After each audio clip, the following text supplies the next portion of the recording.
Salud amigos, buenas noches, buenas tardes, buenos días, allí donde estén.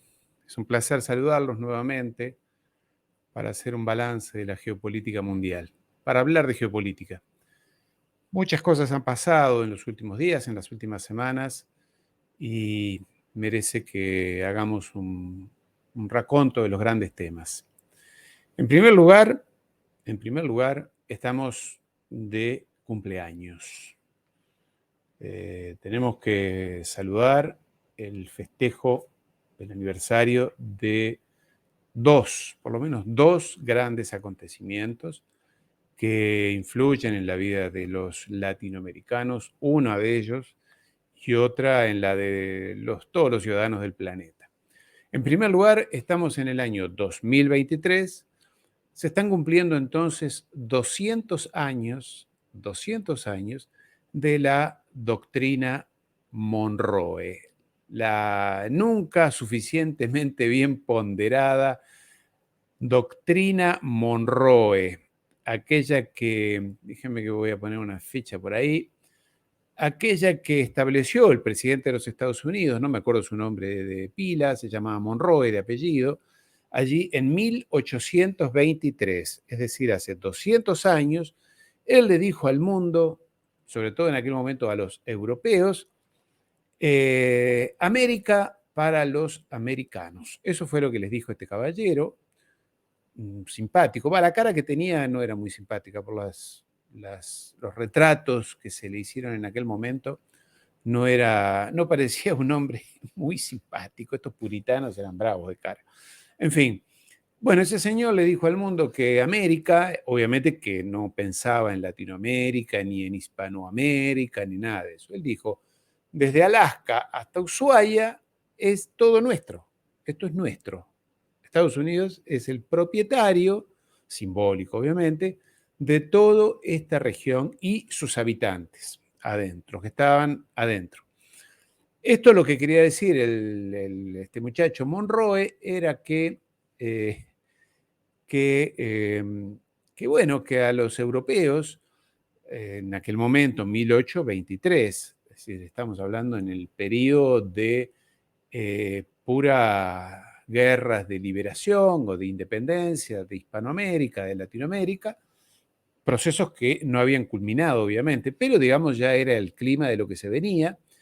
Los jóvenes libertarios de aquella época o independentistas, como San Martín en Argentina, Bolívar allí en Venezuela y Colombia, O'Higgins en Brasil y una larga lista de patriotas, que en realidad no eran ni patriotas ni independentistas, eran muchachos que a sabiendas o por ingenuidad eran empleados del Imperio Británico. El Imperio Británico, que en aquel momento lo que buscaba era, como bien sabido en el caso de los británicos, lo que buscaban era mercados. Era ganar mercados, era vender sus productos, que tampoco eran de muy buena calidad, porque si quieren después hablamos de esto, me dejan algún mensaje y yo les comento por qué. Ni siquiera eran de buena calidad. Abimael Rocha, saludos desde México, viva Zapata, Abimael, placer. Entonces, ni eran buenos ni eran baratos los productos que los ingleses fabricaban en aquel momento. La famosa revolución industrial, la famosa industria inglesa, en realidad era medio de pacotilla, era el resultado de una situación casi de esclavitud a la cual tenían sometido esas grandes fábricas, esas grandes hilanderías, que tenían sometido a su propia población, los tenían en condiciones casi que de esclavitud, vivían en la miseria más absoluta, en chabolas o en Villa Miseria, llámale como quieras, trabajaban las mujeres, trabajaban los niños, en condiciones infrahumanas prácticamente.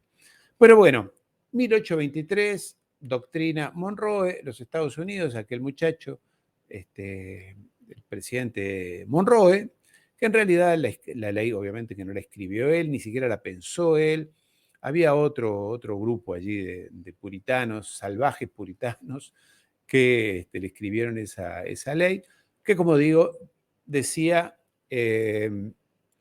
América para los americanos. América, todo era de ellos. Y desde entonces los norteamericanos hablan de su país como América. Curioso, porque ni siquiera fue un británico ni un anglosajón el que le puso el nombre de América a este gran continente. Pero bueno, ellos se apropian de todo y así ha quedado. En fin, entonces, 200 años de aquella doctrina, el inicio de aquella doctrina, que aunque parezca mentira, 200 años después sigue en pie, vivita y coleando. Es decir, es la doctrina que rige a las relaciones internacionales, las relaciones diplomáticas que aplican los Estados Unidos en lo que concierne a América Latina, Hispanoamérica, llámala como quieras. Al sur del Río Bravo, esta es la doctrina que se aplica, aquí mandamos nosotros, hacemos lo que queremos, lo que se nos ocurre, y nadie tiene derecho ni a opinar, ni menos aún a inmiscuirse. Por eso está tan preocupada esta señora, que ya lo hemos hablado en otro directo, esta señora Laura Richardson, si mal no recuerdo, que es una generala del ejército de los Estados Unidos, que está a cargo del Comando Sur. Ustedes saben que el ejército de los Estados Unidos ha dividido en diferentes comandos, con sus respectivas flotas, al planeta. A nosotros nos toca el Comando Sur, con sede en la ciudad de Miami, y esta señora Laura Richardson, una generala, una cara tiene que mete miedo. Pobre marido, digo yo, no sé, capaz que es amorosa la señora, no lo sé. Pero bueno, habla de guerras, de matar, de bombardear, de asesinar, en fin. No muy amorosa, no creo que sepa, los escucho a ustedes. Aquí Tuc Peregrín, saludos desde Argentina, un placer. Francisco Moreno, saludos desde Sevilla, la amada ciudad de Sevilla. Los momentos tan agradables, vivido en España muchos años, bueno, muchos años, 2 años en realidad. Tuve empresa allí, trabajé y me fue muy bien. Amorosos, y Sevilla, soy un amante del flamenco. Salud al camarón de la isla, que ya no está más, obviamente. Así que, Francisco Moreno, un saludo allí a la amada Sevilla, que pronto estaré por allí, en el mes de julio. Sí. Entonces, doctrina Monroe, sí, claro, la doctrina Monroe, que digo, esta señora del Comando Sur está muy preocupada porque dice que América Latina, Hispanoamérica, tiene muchos recursos naturales, que es su deber proteger y salvaguardar, dijo ella, de la penetración del demonio chino. Faltó que dijera esas palabras, pero China está llegando, está penetrando a América Latina, está haciendo muchas inversiones, sobre todo infraestructuras en Brasil, en América Central, en Perú, y ella dijo, América Latina está llena de litio, allí el triángulo, habló del triángulo del litio, obviamente que incluye a Bolivia, Chile y Argentina. Hay litio también en México. Recordemos que hace muy poco el presidente Andrés Manuel López Obrador, por un decreto, ha nacionalizado la producción y la comercialización y el procesamiento del litio de México, lo cual lo ha llevado a que los chicos del PAN y de toda esta banda de amigos de ¿cómo se llama?, de Fox y de los otros que han estado allí con él, lo han criticado mucho, el PAN, ¿no? Ese partido que ya no sé si existe todavía, algún mexicano me lo dirá, lo han criticado porque, claro, no les gusta nacionalizar, no, mejor que sea capital abierto y que vengan los norteamericanos con su generosidad eterna a producir y fabricar y llevarse el litio, generalmente en bruto, cero producción nacional. Entonces, bueno, no me quiero alejar del tema. Entonces, doctrina Monroe, 200 años, festejamos, muy bien, no sé si tenemos algo para festejar los hispanoamericanos, alguien me lo dirá. Yo creo que no, porque estos señores siguen creyendo que Hispanoamérica sigue siendo de ellos. Yo viví muchos años en los Estados Unidos y muchas veces, no todas las veces, pero muchas veces, personas instruidas, cultas y que habían ido a la universidad, no sabían diferenciar una ciudad como Buenos Aires de San Pablo o de Río de Janeiro o de México, para ellos es todo más o menos lo mismo, más o menos lo mismo. Bueno, en Europa también, tampoco creamos que los pobres norteamericanos son ignorantes. No, no, hay en todas partes. Pero bueno, Hispanoamérica es de ellos, así que los endemoniados amarillos chinos no deberían seguir aquí o no deberían penetrar más.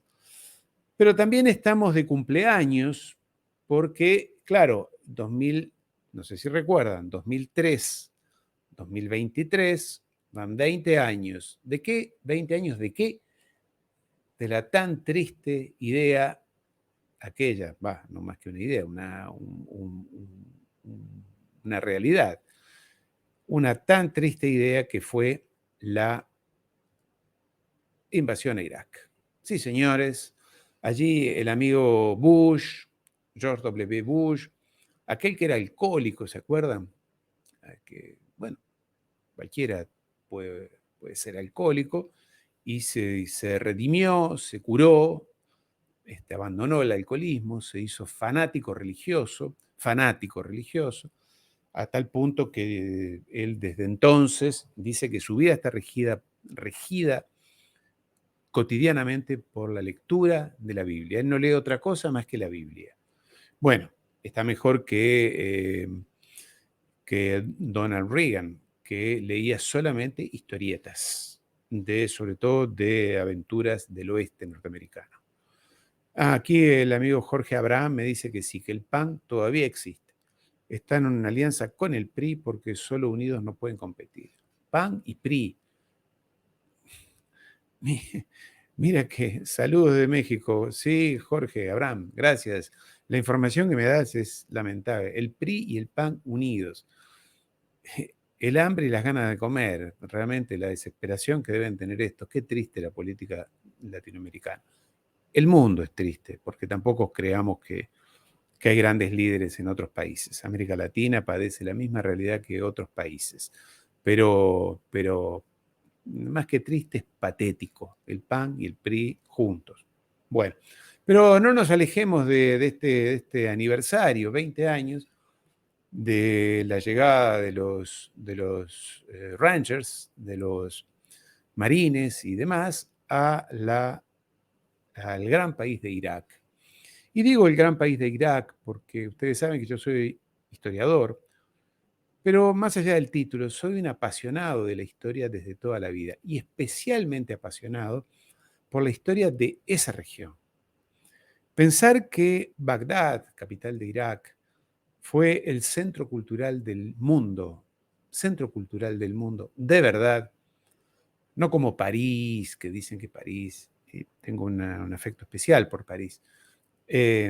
París y la cultura francesa, todo eso es medio bluff. Pero bueno, pero Bagdad fue la capital cultural del mundo durante unos 400 años, entre el 800 y el 1200 más o menos, después de Cristo, obviamente, estamos hablando de hace 1000 años atrás. Fue la capital del mundo, donde en esa ciudad había enormes bibliotecas y estaba la Casa de la Sabiduría. Así se llama, así se llamó en realidad, la Casa de la Sabiduría, que era el centro que reunía a los mayores científicos, investigadores, traductores que había en el planeta. Obviamente que eran árabes y persas también, porque allí en esa región sabemos que era una mezcla. La Casa de la Sabiduría, donde se estudiaba matemáticas, se estudiaba cartografía, se estudiaba medicina, se estudiaba astronomía, y eso fue un vínculo intenso que hubo entre esa Asia occidental con el resto de Asia, la India, China, que eran ese eje era el enorme, obviamente, el centro de la sabiduría y del conocimiento y de la cultura, además del refinamiento, de la buena calidad de vida, a pesar de que los amigos, algunos amigos europeos se enojen cuando uno dice esto porque quieren creer que Europa descubrió todo. En realidad no descubrió nada. Creo yo, algunos dicen, y esto es un tema de debate, que ni siquiera descubrió América, que los chinos llegaron antes, lo cual es muy probable, teniendo en cuenta los residuos, los restos arqueológicos que hay, que demuestran que las embarcaciones chinas eran más o menos unas 10 veces más grandes, tenían unas 100 veces mayor capacidad de tonelaje de transporte, conocían las tecnologías que después aplicaron los europeos, el astrolabio, la brújula, el timón, el casco recto, en fin, las velas, famosas velas latinas, en fin, todo eso vino de allí, los europeos después lo adoptaron. Pero en fin, no me quiero alejar. Bagdad, estos señores, los que comen hamburguesas, son tan refinados que no llegan más que a comer hamburguesas, decidieron que el amigo Saddam Hussein era el responsable del atentado a las Torres Gemelas, aquel atentado que se produjo allí en Nueva York y que, miren qué curioso, el atentado se produjo esa mañana allí en Nueva York y en apenas unas horas ya se sabía que el autor había sido Bin Laden, que vivía en unas cuevas allí ubicadas entre Pakistán, entre Afganistán y Pakistán, que en ese momento estaba escondido allí, que allí tenía su cuartel general y que desde allí se comunicaba con el planeta entero a través de alta tecnología. Detalle para que no se lo olviden. Un francés, un investigador francés que después escribió un libro, no recuerdo ahora cómo se llama, pero escribió un libro famoso. Fue a esa zona, fue a esa región, subió a esas montañas, fue a ese lugar donde están las cuevas, y las cuevas donde se suponía que había estado Bin Laden organizando mega atentados y como el de las Torres Gemelas, que obviamente implicaron enorme coordinación, financiamiento, entrenamiento, secreto y todo lo demás, eran unas cuevas inmundas con olor a pis, en las cuales nadie de una estatura mediana podía entrar de pie. Bin Laden encima era alguien bastante alto, creo que medía 1,90 m, más o menos, unos 6 pies 2, 6 pies 3, o sea que de ninguna manera habría podido estar allí mucho tiempo, que era un lugar remoto en el cual de ninguna manera había habido nunca ni antenas de comunicación. Es más, los habitantes de la zona, cuando lo llevaron a este francés, se reían, le dijeron, pero ¿a dónde quiere ir usted? Lo subieron a una mula, lo llevaron allí, este hombre fue y escribió un libro, o 2 libros. Después en otro, si les interesa, después les comunicaré cuál era el nombre de ese libro y de ese... Pero yo vi una entrevista que le hicieron, dijo, es ridículo, nos han engañado también con eso. Pero en fin, volvamos a los 20 años de la invasión a Irak, que como todos sabemos, los Estados Unidos tomaron esta decisión junto al querido amigo Tony Blair, al británico, y obviamente al infaltable Pedrito Aznar. Estos muchachos, no, esto no les quería mostrar, les quería mostrar otra cosa antes. A ver si los encuentro aquí. No, no es esta tampoco, perdón. Bueno, ya van a aparecer, porque en algún lado los puse. Aquí están. Los autores felices de tremenda tragedia. Entonces, estos muchachos decidieron que sí, que allí había armas de destrucción masiva, incluso el moreno Powell, no recuerdo el nombre, mostró ese frasquito dijo, así como yo que tengo esto para limpiar los anteojos, dijo esto en las Naciones Unidas, Consejo de Seguridad de Naciones Unidas, dijo, aquí hay sustancias químicas que hemos extraído de allí, de Irak, que demuestran que Saddam tiene armas de destrucción masiva y el mundo nos agradecerá que vayamos a destruir ese país, aniquilar todo, mataremos gente, pero con suerte lograremos llevar la democracia, la libertad y los derechos humanos a ese país y destruir sus armas de destrucción masivas. En realidad, vamos a decir la verdad, estos muchachos no encontraron armas de destrucción masiva. Déjenme que les muestre algo. Estos eran los talibanes que había los hombres de la libertad que habían promovido Donald Reagan allí en los años 80. De aquí estamos aquí esto es el Salón Oval. Los talibanes estaban allí. Obviamente que afortunadamente el mundo se salvó porque después fue Rambo, allí lo vemos ahí abajo, a Rambo 3, hicieron una película en base a hechos reales, ¿no? Rambo fue él, una gran ametralladora, un caballo, y con estos luchadores por la libertad, que en ese momento Afganistán había sido invadido por la Unión Soviética, por los comunistas. Estoy mezclando un poco todo, discúlpenme, pero van así surgiendo las fotos que he ido preparando. Hemos ido, porque no lo hice yo en realidad. Entonces, estos valientes luchadores por la libertad, que fueron recibidos, como digo, allí en la Casa Blanca, por el presidente Ronald Reagan, hoy son el demonio, ¿no? Entonces, no sabemos, porque en otra oportunidad, es público esto que voy a decir ahora, la señora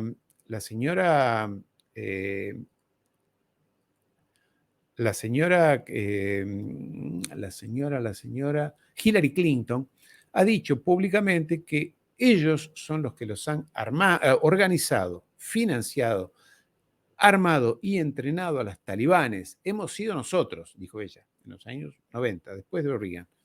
Y hoy son el demonio.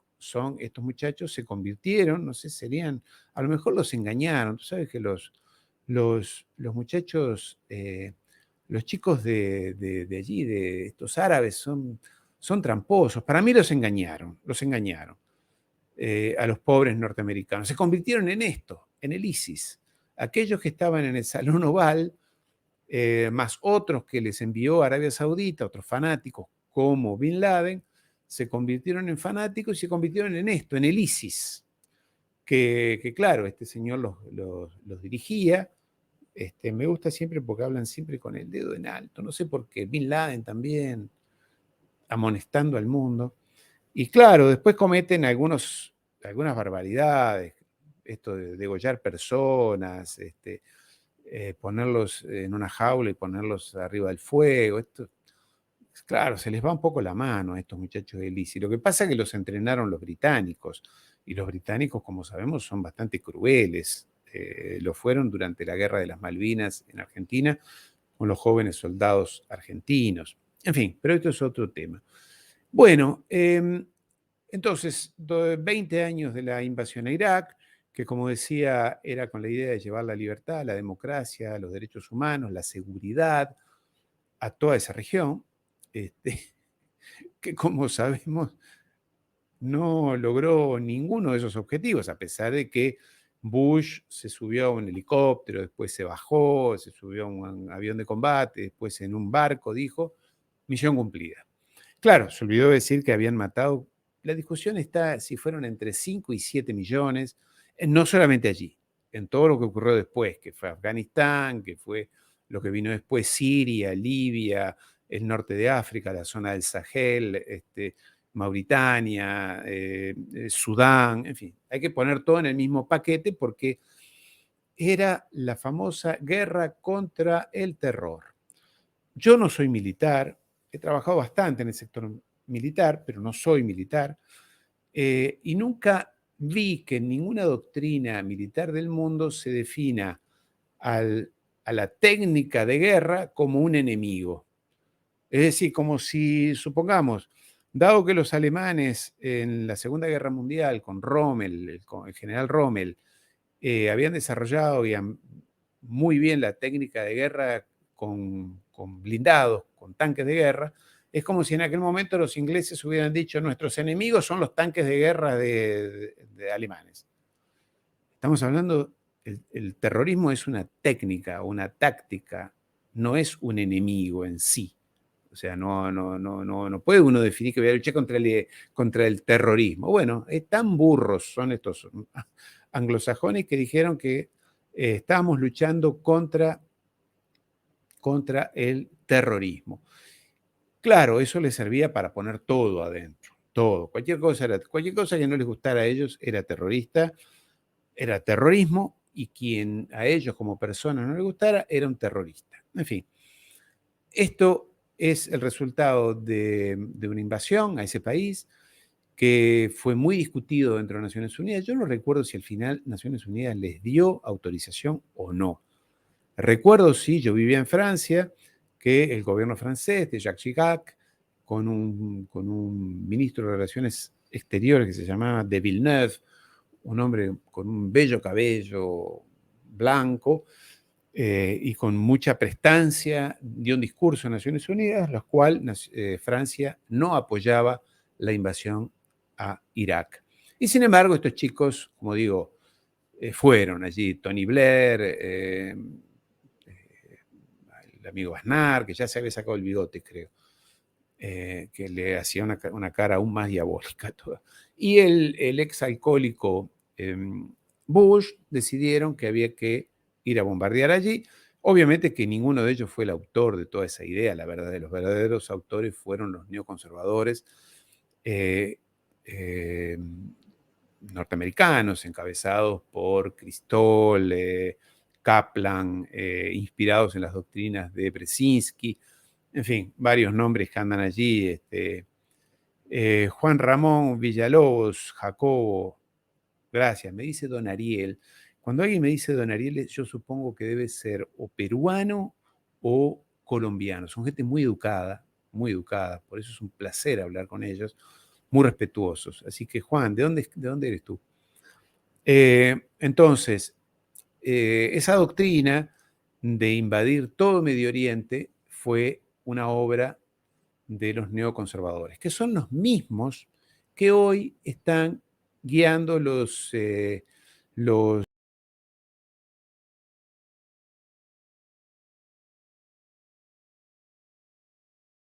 guiando los destinos de la guerra de Ucrania, que están hablando de invadir China, Taiwán, en fin, ya no sé cuántas cosas más van a invadir.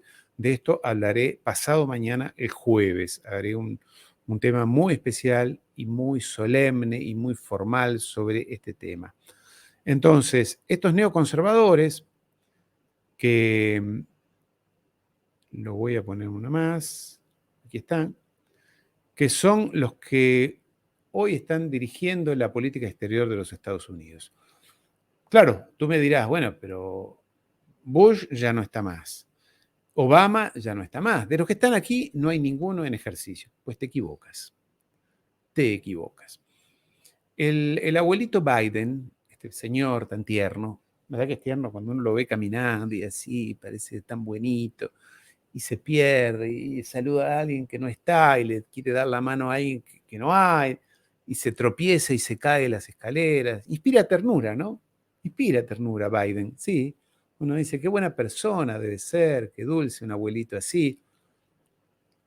Bueno, parece que los muchachos de Fox dicen que debe ser tan bueno. La Fox News, la segunda más importante de los Estados Unidos, han revelado esta semana no, la semana anterior, han revelado que la familia Biden había cobrado $3 millones de una empresa de energía china. 3 millones, bueno, es tierno, es bueno, yo no dije que no fuera medio codicioso, en realidad se los pagaron a su hijo, Hunter Biden, este muchacho que se olvidó, tenía un ordenador, una computer, una portátil, donde tenía toda la información de los negocios que hacía, de las comisiones que recibía el hijo del presidente, en aquel momento vicepresidente, de todo lo que él recibía de comisiones de Rusia, de China, de Ucrania, del Pentágono, en fin, todos dineros que evidentemente no había declarado ante el IRS, que es el organismo que recauda los impuestos. La brava, es brava, la IRS, es el Departamento de Recaudación de Impuestos de los Estados Unidos. Bueno, este hombre no los declaró, ahora sale a la luz, y si lo dice Fox News, una cadena importante, no estoy hablando de un periódico de una pequeña provincia, estoy hablando de la cadena segunda o tercera más importante, dijo que la familia Biden se había cobrado comisiones. Y si dijo que había 3 millones, yo me animaría a decir, porque así es lo que circula allí en Washington, es que por lo menos hubo 10 veces más, o sea, 30, 40 millones.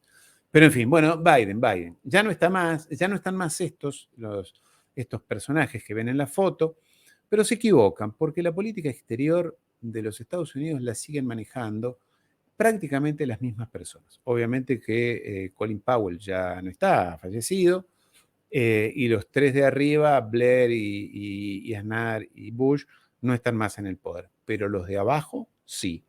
La Madeleine Albright, la señora viejita, esa también tan dulce, que fue la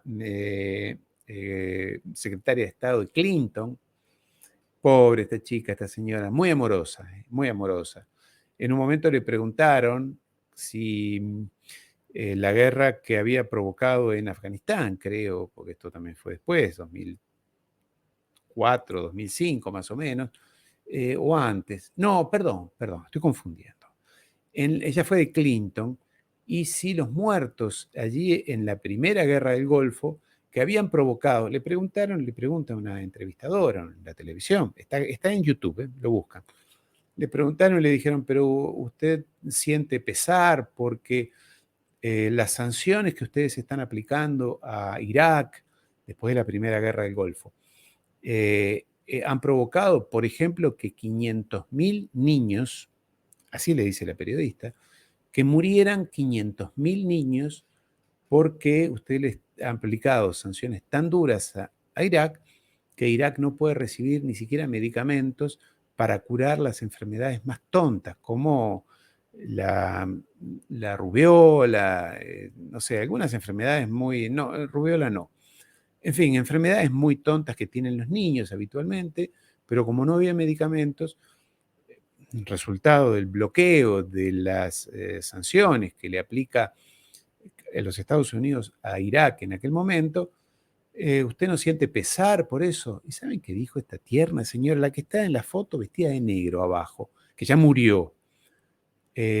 Dijo, bueno, 500.000 niños muertos, sí, bueno, es el precio que tiene que pagar un país para llegar a la democracia. Repito, 500.000 niños muertos por el bloqueo que ustedes le aplican a Irak en aquel momento, después de la Primera Guerra del Golfo. Eso provocó que no llegaran medicamentos para que los niños fueran curados de enfermedades básicas. Estoy hablando de antibióticos. Y a usted no le pesa 500.000 muertos, niños muertos. Y lo dice, está en internet, búscalo, por favor. Bueno, es el precio que tiene que pagar un país para llegar a la democracia. La frialdad de esta mujer es la misma que tiene la señora que está al lado de verde, que es, que es Victoria Nuland, ambas de la colectividad judía, muy importantes allí en los Estados Unidos, muy importantes. Ambas son personas prominentes, bueno, la otra murió ya, de la colectividad judía de los Estados Unidos, todas vinculadas, socias, partícipes del movimiento de los neoconservadores, que son esos extremistas pro-sionistas de los Estados Unidos. Entonces, toda esta gente cree que los Estados Unidos tienen que llevar la democracia, sus valores al mundo, de democracia, de libertad, de derechos humanos, a fuerza de bombas. Pero también quería decirte que la política exterior no la fijan ni Biden actualmente, ni Tony Blinken, ni Sullivan, ni esta señora solamente la que está de verde abajo, que se llama Victoria Nuland, ni su marido Robert Kaplan, creo que es Kaplan, bueno, ahí me lo recordará el esposo, alguien lo busca, Victoria Nuland, el esposo se llama Robert, es muy importante dentro del movimiento de los neoconservadores norteamericanos. No la fijan ellos, sino que la fija el señor Obama.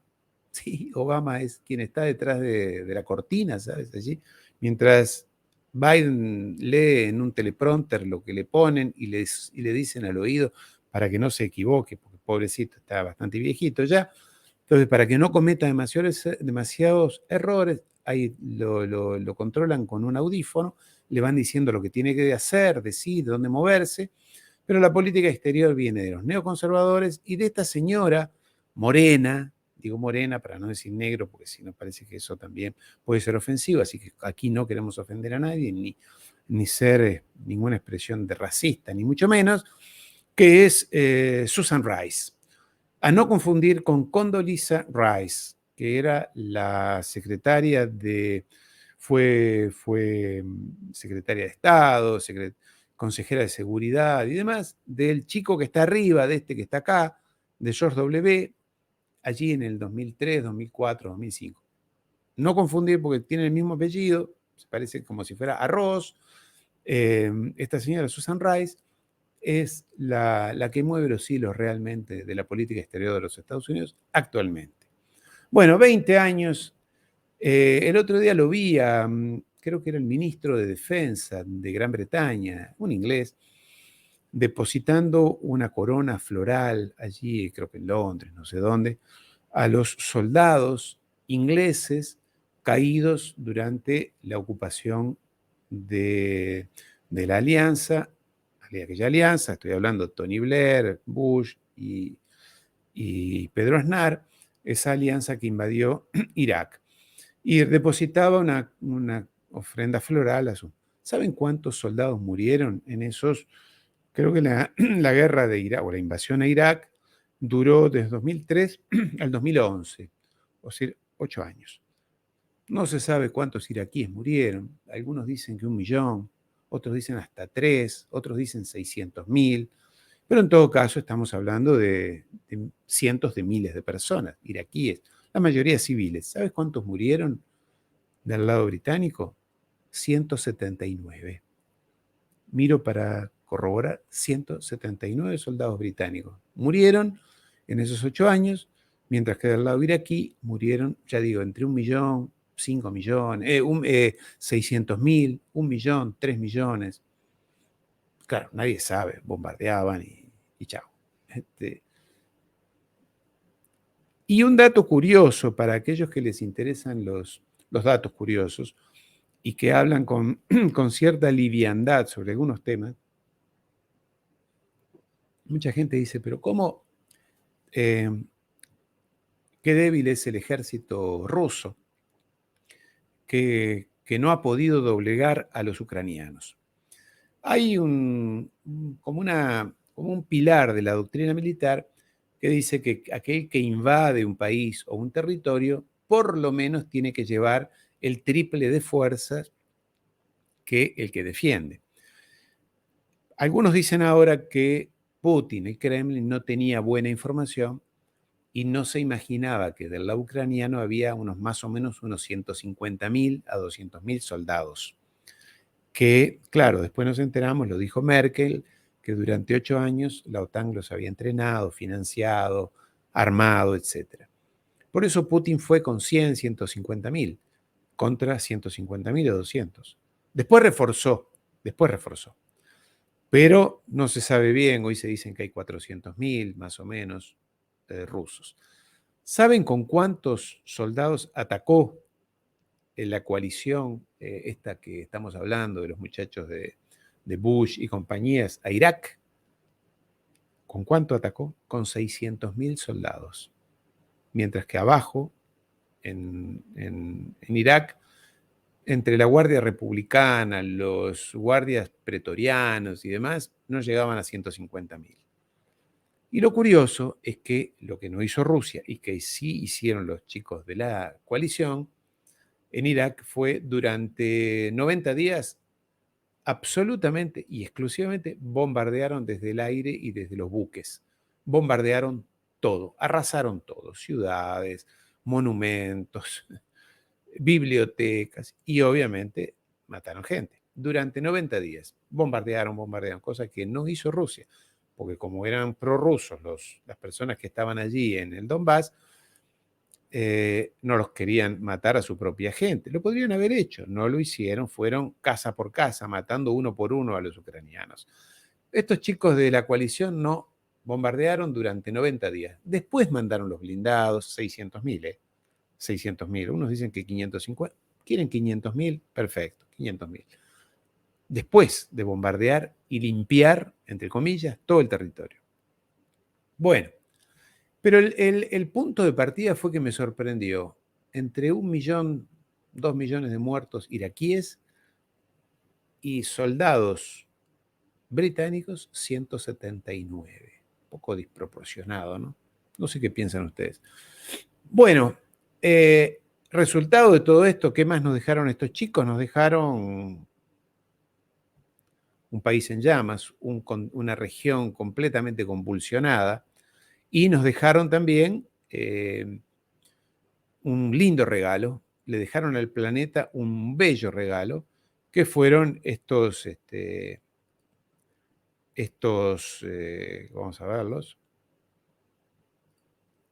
estos chicos. Nos dejaron el terrorismo, estos muchachos, que les gusta matar gente, degollar, son fanáticos religiosos, les gusta matar mujeres, odian la música, odian la alegría, odian todos, dicen que son musulmanes. En realidad hay que aclarar que dentro del mundo musulmán hay muchas vertientes. Obviamente los sunitas, que son los de Arabia Saudita, la mayoría del planeta, del mundo musulmán, son sunitas, y los chiitas, que son los, esencialmente o principalmente, los iraníes. Estos son sunitas, porque la mayoría vienen de Arabia Saudita o han sido entrenados en Arabia Saudita o son financiados por Arabia Saudita. Y en realidad en Arabia Saudita, más que sunitas, son salafistas. O sea, dentro del Islam son lo más conservador, lo más retrógrado, son lo más oscurantista, lo más salvaje. Sí, salvaje, sí, vienen así. Lo peor del Islam, de esa enorme y amada religión, estos expresan lo peor. Y encima son violentos, porque obviamente creen que su verdad es absoluta. Entonces, la guerra, la invasión a Irak, a Afganistán y toda esa región nos dejó, además de las muertes, que es lo más importante, las muertes y la destrucción de esos países, nos dejaron como obsequio a estos muchachos que recordemos, nunca nos olvidemos, fueron ellos los que los organizaron, los entrenaron, los armaron y los financiaron. Ellos, el Salón Oval, fueron los norteamericanos y los británicos. Ellos los usan ahora cada vez que hay algún problema que quieren ellos distorsionar, allí los arman y los llevan, hasta el punto que los han llevado a Ucrania. En Ucrania hay estos fanáticos fedayines, yihadistas.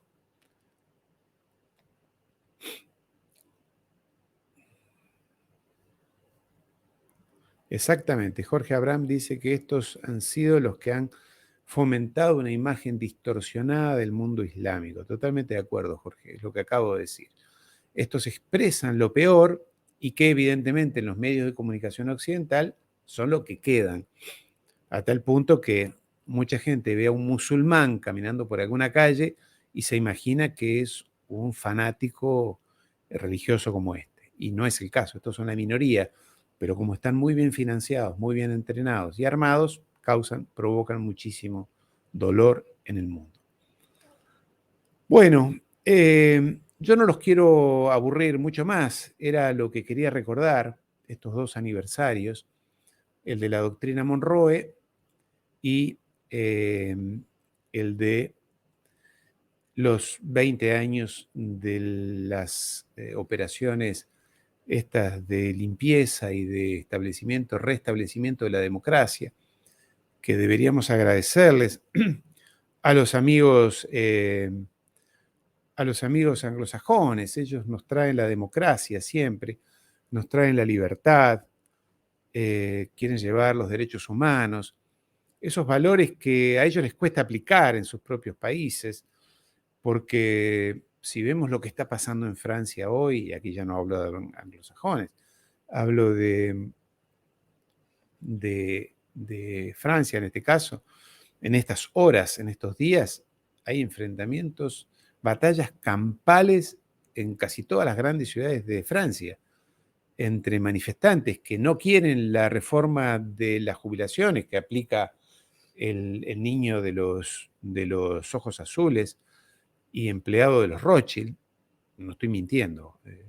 El actual presidente de Francia, Emmanuel Macron, fue empleado de la banca Rothschild, allí se hizo millonario, durante varios años, fue un empleado modelo, y algunos dicen que gracias a eso llegó a presidente, porque antes no lo conocía nadie, este muchacho.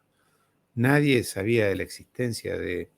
Había sido un ministro, porque era más o menos talentoso.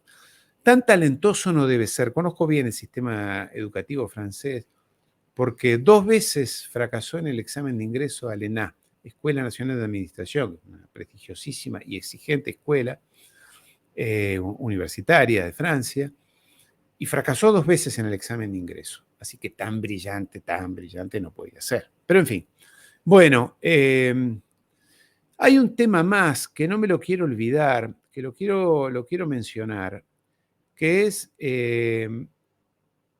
aquí los tenemos nuevamente, están un poquito más viejitos, qué lindo verlos, qué lindo verlos. Aquí están un poquito más viejitos, mírenlo abajo, al Bush, a Clinton, qué amor, ¿no?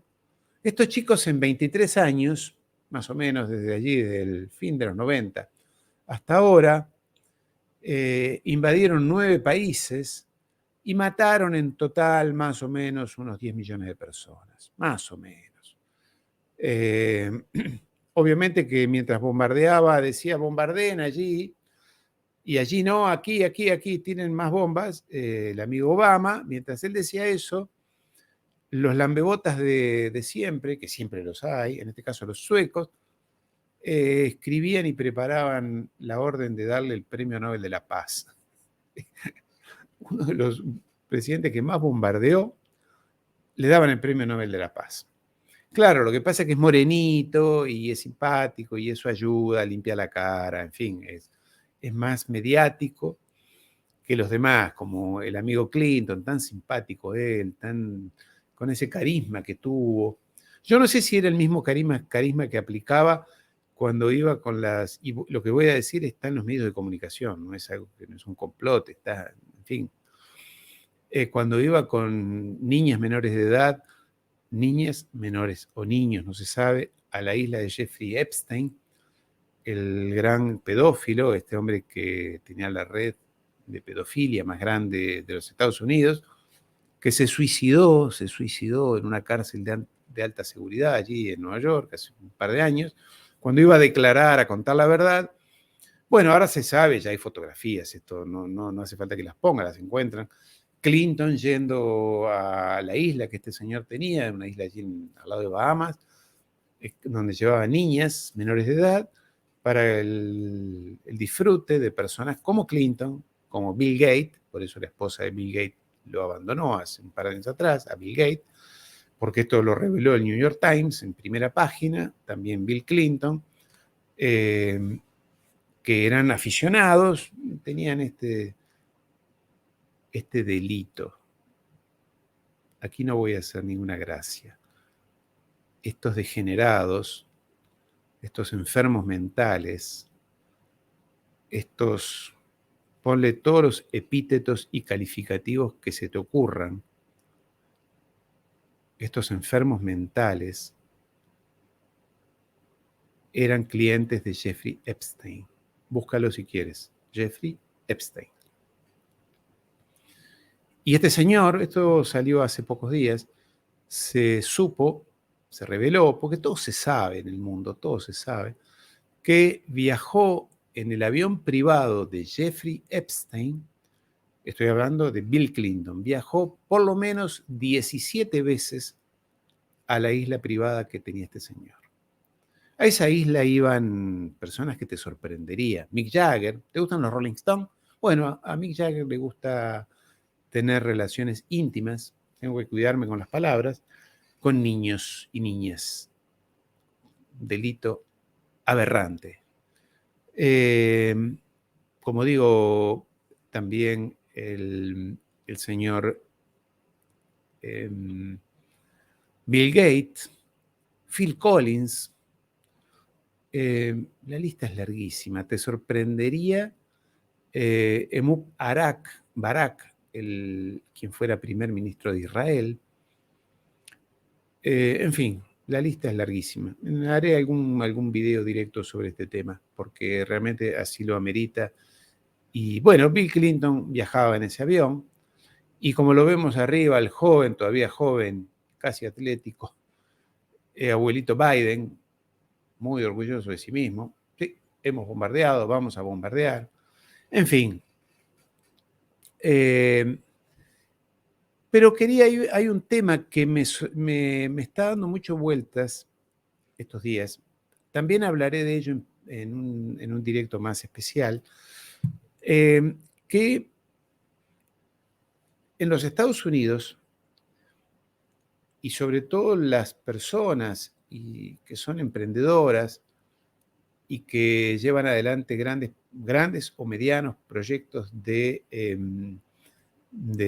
empresarios, dicen los norteamericanos, y en el caso de Hispanoamérica, quienes están en América Latina, dicen que adhieren a los principios del libre mercado, a los principios libertarios, como hay un chico allí en Argentina, Joaquín Milei, uno que tiene una cabeza muy grande y pelo, y habla y se enoja mucho.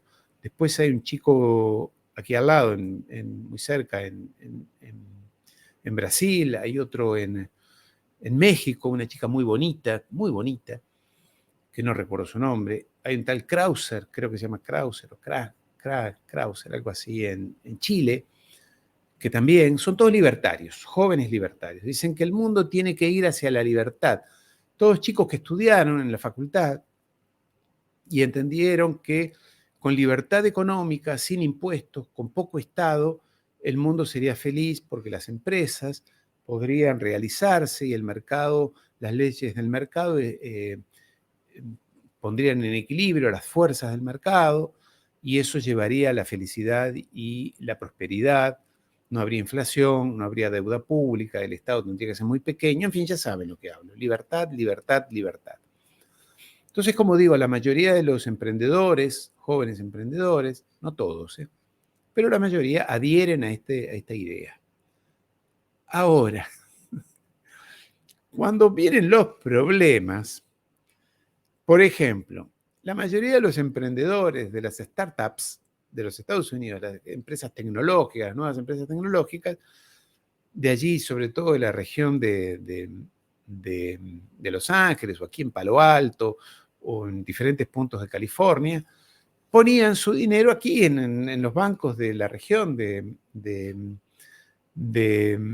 donde está el pulmón tecnológico, de la alta tecnología, de biotecnología, allí en San Diego o en Los Ángeles o más hacia el norte, en industrias de alta tecnología, ponían su dinero, aquel dinero que recaudaban, millones de dólares, en bancos, en un banco que ellos adoraban. Que yo tuve ocasión creo que hasta abrí una cuenta allí, realmente no recuerdo exacto, pero estuve en el Silicon Valley Bank. Ahora, ellos son libertarios y les gusta la libertad y que el Estado no se inmiscuya en sus temas, que el Estado lejos, lejos, libertad empresaria. Ahora, cuando vienen los problemas y los bancos quiebran, ¿qué hacen los jóvenes libertarios que les gusta que el Estado esté bien lejos? Se dan vuelta y miran al Estado y van llorando al Estado. ¿Y qué le dicen al Estado? Sálvame, por favor. Sálvame y salva mis ahorros, que este demonio de banco ha quebrado. Y yo tenía mi dinero allí. Claro, pero por una reglamentación federal, en los Estados Unidos todo depósito que no supere los $250.000, en España son 100.000 euros, en otros países son 10.000 euros. en Francia, en España son 100.000 euros y en los Estados Unidos son 250.000 dólares. Hasta 250.000 dólares el depósito está garantizado. Pero claro, estamos hablando de empresas que tenían millones de dólares depositados allí y que no los habían sacado. No los habían sacado a tiempo. Algunos vivos sí. Por ejemplo, los accionistas y directores del propio banco habían sacado el dinero un par de meses antes, su propio dinero. Lo sacaron, lo pusieron a resguardo. No le avisaron a los clientes. Las leyes de mercado, cuando funcionan libremente, son una selva salvaje. Pero en fin, esta gente dijo: sálvame, Estado, porque yo tenía millones de dólares y estos quebraron. Este banco quebró. Después quebraron otros 2 más o 3. Ahora hay 200 bancos pequeños y medianos, que en el caso de los Estados Unidos hay muchos. Son bancos regionales, cooperativos, vinculados a algunas actividades específicas de cada región. Y entonces ahora los libertarios, cuando vienen los problemas, miran al Estado, golpean la puerta del Estado, suplican, por favor. ¿Y el Estado qué hace? ¿Qué dijo Biden? Sí, les vamos a garantizar todos sus depósitos, inclusive aquellos que, a pesar de que la ley dice que no, la vamos a violar para satisfacerlos a ustedes y garantizarles sus amados depósitos, para que ustedes no pierdan el dinerillo que ponen allí. Les vamos a dar todo su dinero. Ahora, no sé si alguien le preguntó a Biden, ¿de dónde va a sacar el dinero? No, lo va a imprimir. Bueno, lo va a imprimir. Eso lo va a hacer la Reserva Federal. Bien, y la Reserva Federal, que recordemos es un banco privado, no es un banco del Estado, va a decir, bueno, ¿y yo imprimo, pongo la máquina, la impresora, trac, y salen miles, millones de dólares? Porque aquí se habla de 250.000 millones. Nadie sabe bien la cifra, como siempre ocurre en este caso. Ya había pasado en el 2008, que nunca se supo bien cuántos fueron. Obama dijo que eran 700.000 millones. Pero volvamos acá. La Reserva imprime el dinero, pero contra algo, son un banco privado. ¿Saben quién pone algo? Garantías. El Tesoro de los Estados Unidos. El Tesoro de los Estados Unidos pone garantías, bonos, títulos, letras, lo que corresponda. ¿Y eso qué quiere decir? No es otro papel porque sí. Eso quiere decir que es deuda pública. Y la deuda pública, en definitiva, ¿quién la paga? ¿Biden? No, a él le gusta conservar su dinero. ¿Los dueños del banco? No. ¿Los dueños de la Reserva Federal? No. ¿Saben quién va a pagar la deuda pública? Los ciudadanos norteamericanos. Los ciudadanos norteamericanos.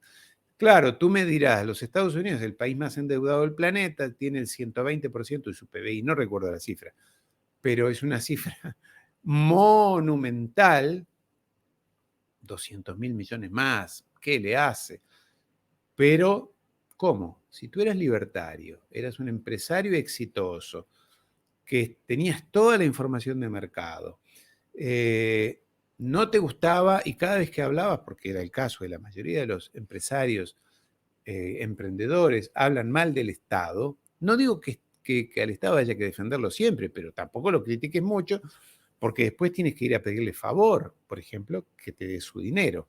Entonces, si tú eras tan libertario, tan inteligente, tan emprendedor, tan creativo, un hombre que arriesga tanto, no controlaste, porque esto que pasó, había indicios, fuertes indicios, desde hace por lo menos 2 años. Yo personalmente lo escribí en un artículo que está en diciembre del 2019, antes de la pandemia, diciembre o enero del 2019 o 2020, no recuerdo allí, en esos meses del invierno nórdico, digamos, donde dije, la crisis de deuda va a explotar. No inventé nada, yo no soy ningún genio, soy economista, pero no soy ningún genio, simplemente miro, estudio y pienso yo que alguien que dirige un emprendimiento exitoso, que implica millones de dólares, que habla de tecnologías complicadas, que habla con inversores, que redacta y prepara business plans para presentarle a sus inversores en sus ruedas de recaudación de fondos, yo supongo que esa persona estará mejor informada que yo, que soy un simple ciudadano. Ahora, se equivocaron ellos, cometieron el error de dejar su dinero donde no debían y mientras criticaban al Estado, y cuando vienen las nubes negras, van a llorarle a la puerta del Estado. Yo no sé, a mí me provoca cierta, ¿cómo decirlo? Estoy buscando la imagen de esto, porque aquí también pasó lo mismo. En Europa lo mismo.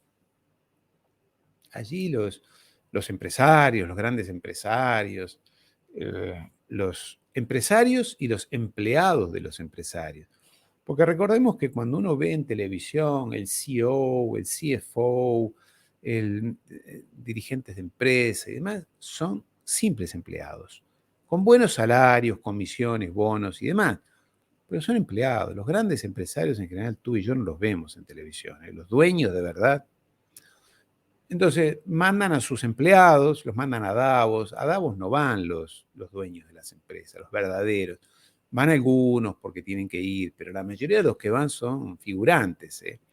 Son empleados que hoy son CEO, pero dentro de 2 o 3 años, por alguna razón, no les sirven mal, los tiran por una ventana, les pagan muy bien sus comisiones, sus bonos y demás, pero entonces estos hablan de libertad, de ser libertario y demás, pero apenas hay un problema, van a golpearle la puerta al Estado, como pasó con el UBS ahora, en realidad con el Credit Suisse, el banco más antiguo, yo creo que uno de los bancos más antiguos de Europa. Tenía 150 años de historia. Banco suizo. Si hay alguien más conservador y más sólido en el sistema bancario mundial, son los suizos. Bueno, quebró el banco también. No vio venir la alza de las tasas de interés y entonces se le desvalorizaron sus activos y entonces cuando lo fue a vender y la gente quiso tomar el dinero, en fin, no es muy complejo esto. Quizás te lo explican y a ti te cueste entenderlo, pero te lo explican complicado para que no lo entiendan, pero muy sencillo, muy sencillo, muy sencillo. Aquel que maneje un almacén, una farmacia, una panadería o un pequeño mini mercado, podría manejar las finanzas del planeta, no es mucho más complicado que eso. Entra, sale, cuánto entra, cuánto pierdo, cuánto gano, no es más complicado que eso. Y encima tienen a su disposición inteligencia artificial, aplicaciones, desarrollos especiales para hacer un seguimiento segundo a segundo de qué está pasando. Tienen el soporte tecnológico más complicado, más complejo, y sin embargo se equivocan. Credit Suisse, que ya venía con problemas desde hace un par de años porque había hecho inversiones, sobre todo en derivados muy arriesgados, y se equivocaron. Pero en fin, el Credit Suisse quebró, lo tuvo que comprar el UBS. Y el UBS dijo, no, que es un banco un poco más pequeño. Dijo, yo no quiero este muerto, yo no quiero comprar esto que no sé dónde empieza ni dónde termina. Tú sabes, la contabilidad de un banco de esta dimensión es un misterio. Te metes allí y nunca terminas de encontrar la punta del ovillo, de la punta de dónde tirar. Es toda una confusión total. Digo, yo no quiero comprar esto. Y el Credit Suisse, bueno, el Estado suizo, durante el fin de semana, el gobierno de Suiza y el Banco Nacional de Suiza, dijo, sí, tú lo tienes que comprar antes del lunes. Esto fue el sábado y domingo, hace 3 días atrás. Tú lo tienes que comprar. No, yo no quiero. ¿Y cuánto? Bueno, doy, no sé, al final fueron 3.600 millones. Los suizos del Credit Suisse dijo, no, vale mucho más, que sí, que no. ¿Saben quién puso la diferencia? El Estado de Suiza, el Banco Nacional de Suiza. Puso las garantías, puso la liquidez, es una forma elegante de decir, pusieron dinero, liquidez es dinero, líquido para que si tú o quienes sean clientes del VS ahora o del ex Credit Suisse, quiere retirar su dinero, vaya a las ventanillas, tome un número, diga yo vengo a retirar, aquí está su dinero. Ese dinero lo puso el Estado, el Banco Nacional de Suiza. Entonces yo digo, pero ¿qué pasa con todos estos chicos que son tan tan libertarios, tan libres,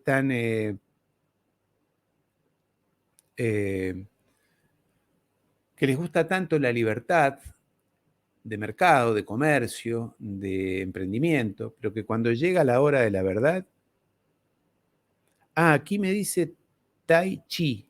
En serio quiero que Milei gane la presidencia de Argentina para que muchos libertarios que siempre insultan a los demás de zurdos, entre comillas lo pone, o rojos, se desvelen, supongo que dirás, Tichi. Sí, sí. Y Andrés Kreuzburg dice pubertarios. Claro, claro, claro. ¿De dónde escriben ustedes, Andrés y Tichi? Siempre agradezco si me ponen desde donde escriben para poder, entre otras cosas, mandar un saludo y saber, tener idea de dónde están las personas que me acompañen. Exactamente, sí. Lo que pasa que tú dices, Tichi, tú quieres que lleguen Daniel Chen, Daniel desde Taiwán. Daniel, saludos para ti. Sí, Daniel, un gran amigo que vive en Taiwán, es taiwanés, es chino, quien muy a menudo Daniel, son las 2 de la tarde para ti, claro, claro, claro. Me comenta de qué está pasando en la sufrida región del mar meridional, allí entre China, Taiwán, toda esa región. En fin, sí, que los libertarios traten de aplicar sus maravillosas doctrinas estudiadas en libros que jamás nadie aplicó, ni los propios libertarios, como la escuela austríaca, ni el amigo Milton Friedman, que se inspiró en la libertad en la escuela austríaca. Son esta gente que en un laboratorio escriben una doctrina maravillosa, unos textos, hacen simulacros, ahora apoyados, ayudados por informática, hacen modelos informáticos de manejo de la economía y todo funciona genial, espectacular, hasta que lo llevan a la práctica. Nunca se llevó a la práctica. Y allí empiezan otras cosas que estos genios de la economía nunca tienen en cuenta. Y es que en la economía hay tiempos, hay personas, hay decisiones, hay humores, hay voluntades.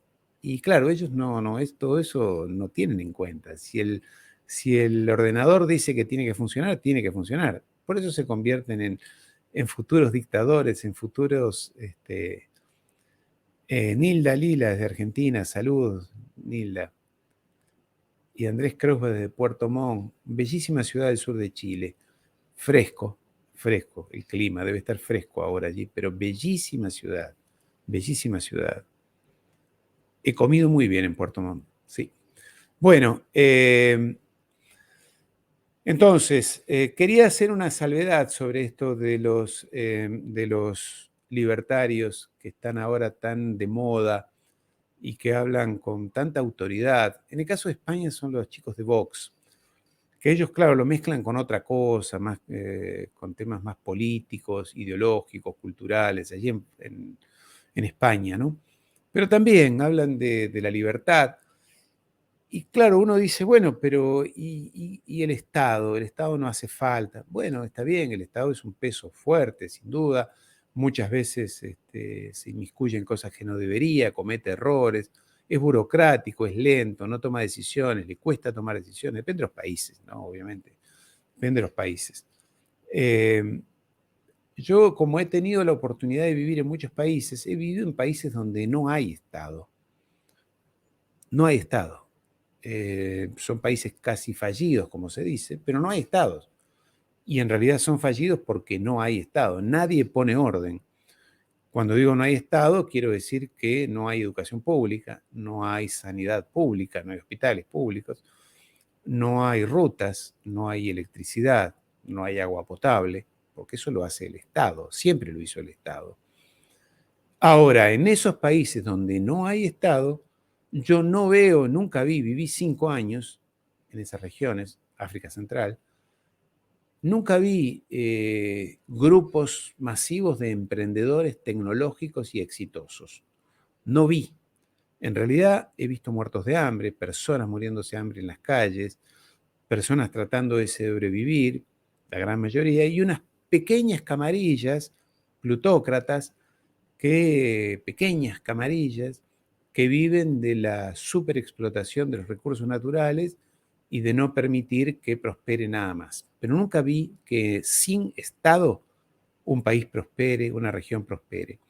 Es más, aquí como historiador diré que ha sido el Estado, es provocativo lo que digo, ha sido el Estado el que a lo largo de la historia de la humanidad nos ha permitido salir de las cavernas, bajar de los árboles y construir sociedades, construir ciudades, construir sociedades, construir comunidades. Ha sido gracias al Estado y gracias a los impuestos.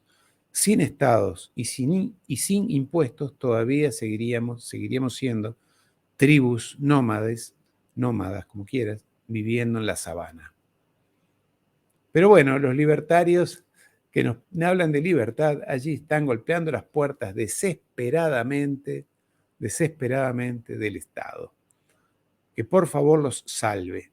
Y como dijo alguien, bueno, ahora está de moda decirlo así, son los que privatizan las ganancias y socializan las pérdidas. Cuando nos va bien, toda es mía. Cuando las cosas van mal, lo pagamos entre todos. Bueno, amigos, quiero mandarles un saludo. Hace ya un rato que estamos hablando, hay muchos temas. Mañana hay una comunicación directa, un poco más temprano que ahora, con Marcelo Castro, un gran periodista argentino, de allí de Argentina, creo que es de Buenos Aires, un gran periodista. Está en la pantalla cotidianamente de la pantalla del canal canal 26 de Argentina. Está el amigo Manuel Castro, el amigo digo porque no lo conozco, pero lo he visto en muchas ocasiones, lo he visto en varias entrevistas que le han hecho, y luego lo he visto en televisión para saber cuál era su presentación, y es un hombre que tiene una solidez en el análisis geopolítico mundial sumamente interesante. Así que creo que va a convertirse prácticamente en una cátedra, en una conferencia a la cara. Y el viernes por la noche, unos amigos de la universidad, no recuerdo el nombre de allí, de Perú, ellos me entrevistan a mí. Entonces hablaremos también de geopolítica durante una hora.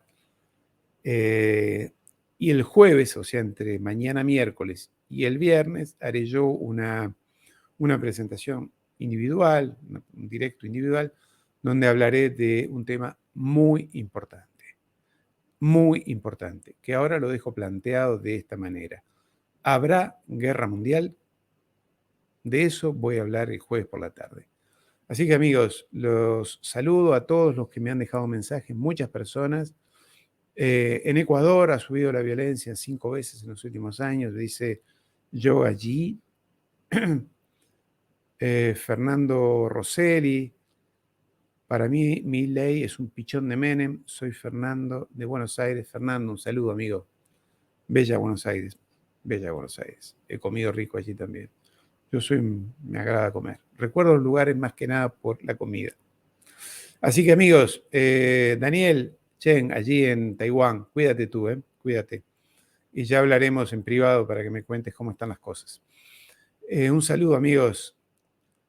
Buenas noches, buenas tardes, buenos días, según donde estén. Ha sido un placer tenerlos aquí, conversar, y les agradezco que me dejen sus comentarios. No se olviden, siempre me olvido de ponerlo. Suscríbanse al canal, inviten a personas, amigos, siempre es bueno que se suscriban, no solamente que miren las conversaciones o los videos, sino que se suscriban. Es muy simple, le das suscribir y ya está. Eso sirve a que el algoritmo de YouTube entienda que es un canal que a muchas personas les interesa, que aporta valor, y por consiguiente que le dé más relevancia, el algoritmo de YouTube le dé más relevancia a este tipo de de contenidos y que otras personas, que llegue a otras personas. A eso me refiero. Y el suscribirse es un gesto que ayuda en ese sentido. Y dejar comentarios también. Así que a todos ustedes, un saludo, un placer. Les agradezco su tiempo. Para mí ha sido un placer acompañarlos. Y nos vemos mañana con Manuel Castro, el jueves yo mismo directamente, hablando sobre el tema ¿habrá guerra mundial? Allí responderé claramente lo que pienso. Y el viernes por la tarde con los amigos de Perú. Un saludo.